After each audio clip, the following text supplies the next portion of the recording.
So let's dive into the common obstacles to eating optimally. So I think there's three main obstacles to look at.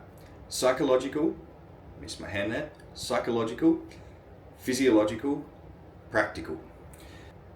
So psychological includes emotional, and essentially this is everything from mindset, not having the knowledge of what to eat, emotionality, or social pressures. So let's say mindset, that can be thinking that it has to be all or nothing, and in doing so you eat good for a little bit and then it's too hard, too much tension, too much stress, and then you go back to the comfort zone of what you were doing. And we could probably throw in our resistance zone type metaphor concept here, where if it's all or nothing, perfect is the red zone, and then it gets too hard and you go back to the comfort zone. So you're better off working out what are the kind of key things that you could work on that are achievable, yellow zone, and not have to go through that play of falling back and forth. So obviously the lacking the knowledge of what to eat is a common one that creates uncertainty, and you go to do it and then you're like, wait, what to do? You get hungry and then you're like, not sure what I should eat, and I'll just eat what's convenient. Then we've got emotionality, and two sides to this. Acute emotions can often suppress appetite, and then on the other hand, we can actually have emotions that arise that we try to suppress or avoid with eating. And social pressures might be living with family, them cooking meals, and then you feeling obligated to eat, or going out with friends and them all eating and they're like, oh, just eat what we're having. And there's definitely times for that, and that can be a fulfilling experience. But what I've found for me is eating pretty much optimally for 9 out of 10 meals. Let's say probably a full week of eating optimally for me, and then maybe one meal out. And that's a good ratio psychologically, where I feel like, I've earned this and I feel like it's nourishing. If I go too much beyond that, then it doesn't necessarily feel nourishing. It's like, I didn't really need that, and it's not really hitting that spot. It's just giving me the detriment. So physiological. This is where gut health, hormonal issues, and potentially any food intolerances or allergies come into the equation. So gut health, obviously super key, our ability to actually digest the food that we're intaking. So I had a friend once, and she went from eating pretty processed, unhealthy, junk type foods to going really clean, eating salads and lots of veggies, some uncooked. She found she had a lot of bloating and digestive issues. Down the track, she realized actually that wasn't conducive. I was trying to go from one set point to change overnight, and that really wasn't helping her gut health. So yes, there's healthy eating, but really what you should be focusing on is what's optimal for you. So going into hormonal issues, now this can be things like thyroid, cortisol imbalances, insulin issues, and any one of these could easily impact the psychological, of course. If the thyroid's hyper, you'll be losing weight, have a ravenous appetite. Cortisol issues certainly can suppress appetite. And I think it's really important to be aware of these issues, because imagine you're finding yourself not able to control your eating in the way that you want to, and then you down the track realize, oh, there was actually a physiological issue that was causing me to feel that way, and I thought it was mindset. And all of that time you were beating yourself up for not having that self-control. And that could really weigh on you, that you had spent all this time thinking it was you, when actually there was a system in the body that wasn't functioning as it was meant to. So that also leads into food intolerances and allergies. So recently I developed a histamine intolerance last year when I was going through a high stress period, and there's a series of things that can happen that decrease an enzyme that regulate histamine. I was eating fairly healthy by society metrics, but my health was decreasing. I recognized that it overlapped with histamine intolerance, I took out histamines from my diet, super difficult to do. And within 3 days, my health improved so much that I was able to be productive, where before I was basically bound to the couch playing video games. So that just goes to show how critical some of the physiological things can be. Because imagine I was like, oh, what's wrong with me? But actually, it was dietary. So going into the final one of the 3 blocks, practical. So practical can be things like time constraints, finances, food availability, quality of cooking equipment, and even other things like resistance points, such as living with someone that that gets annoyed at you cooking because of the sound, or you not liking cleaning up. Obviously, time constraints make things difficult. I know when I worked away, I was doing 12 hours a day, 10 days in a row, and we could only shop twice during that time, at the start and halfway through.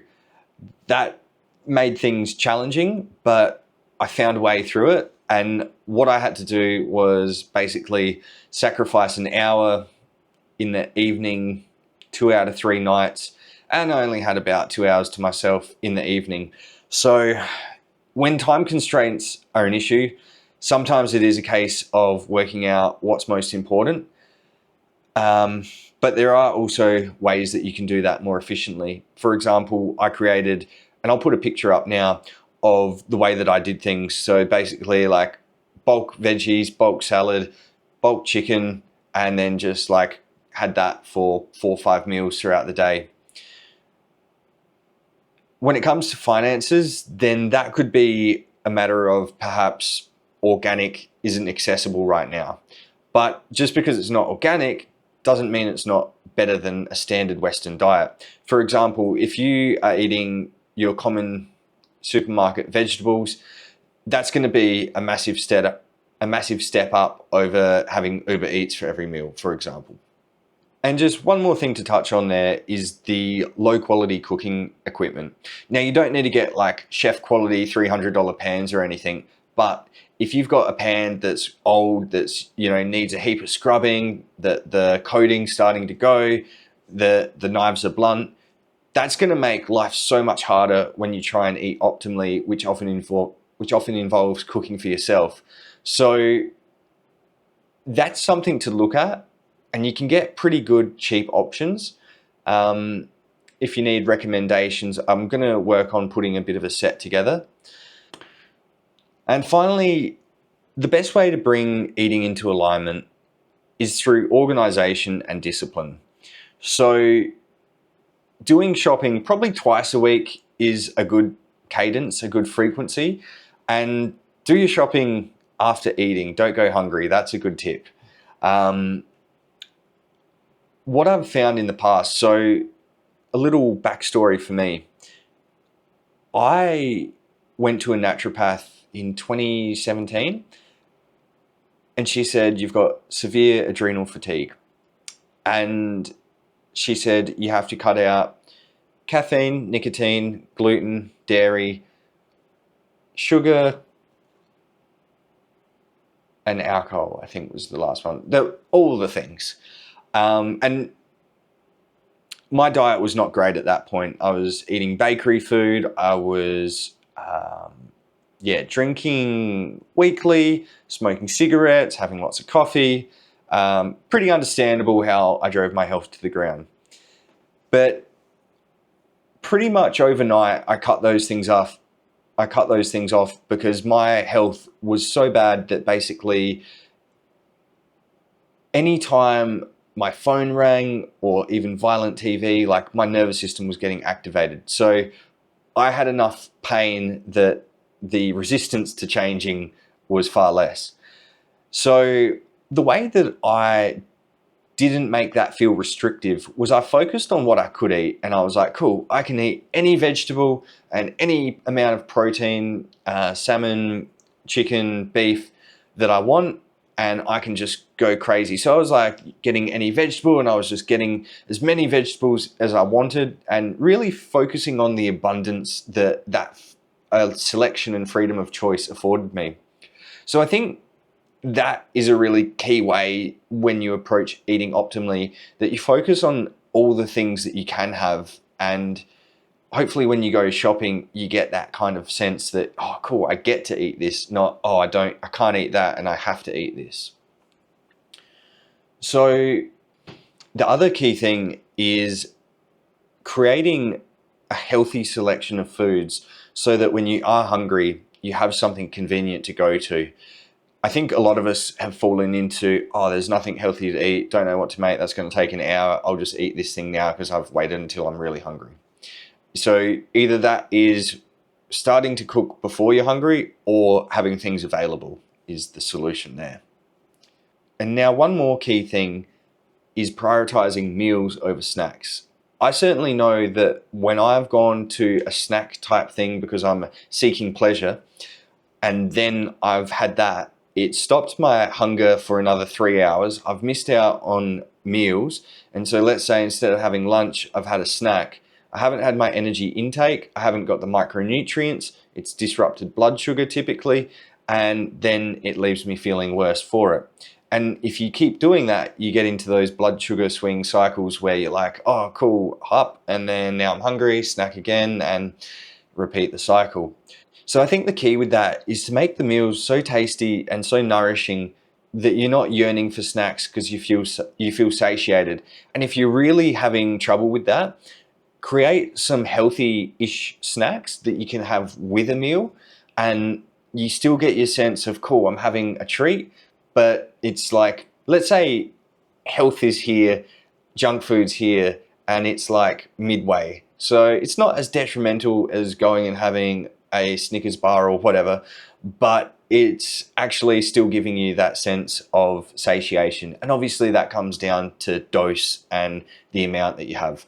So hopefully that has been some insightful bits around healthy, holistic eating. And so let me know if there's anything I missed or that you'd like me to go into deeper, and I'll see you tomorrow.